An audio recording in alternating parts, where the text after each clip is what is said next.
یہ بات جو ہے یہ قابل ہضم نہیں ہے یہ قابل ہضم نہیں ہے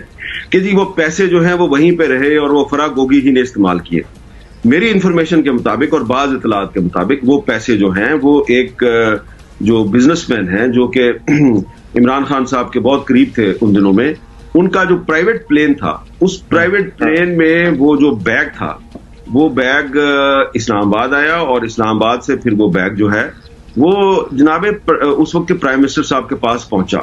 تو اگر انہوں نے وہ جو توشہ خانہ کے پیسے تھے ان سے اگر انہوں نے بنی گالا کی سڑکیں ٹھیک کروائی تھیں، جو کہ وہ خود کہتے ہیں اور وہ کلپ بھی موجود ہے، تو وہ ظاہری بات ہے وہ دبئی سے پیسے اسلام آباد میں آئے تھے نا، تو پھر انہوں نے بلو ایریا میں جو منی چینجرز ہیں وہاں سے جا کے ان کو کیا کہتے ہیں ایکسچینج بھی کرایا ہوگا، ایکسچینج کروایا ہوگا. تو وہی اسی سے پھر وہ سڑک وڑک بنائی نا انہوں نے. تو یہ دیکھیں یہ سوال ہیں، ان کے جواب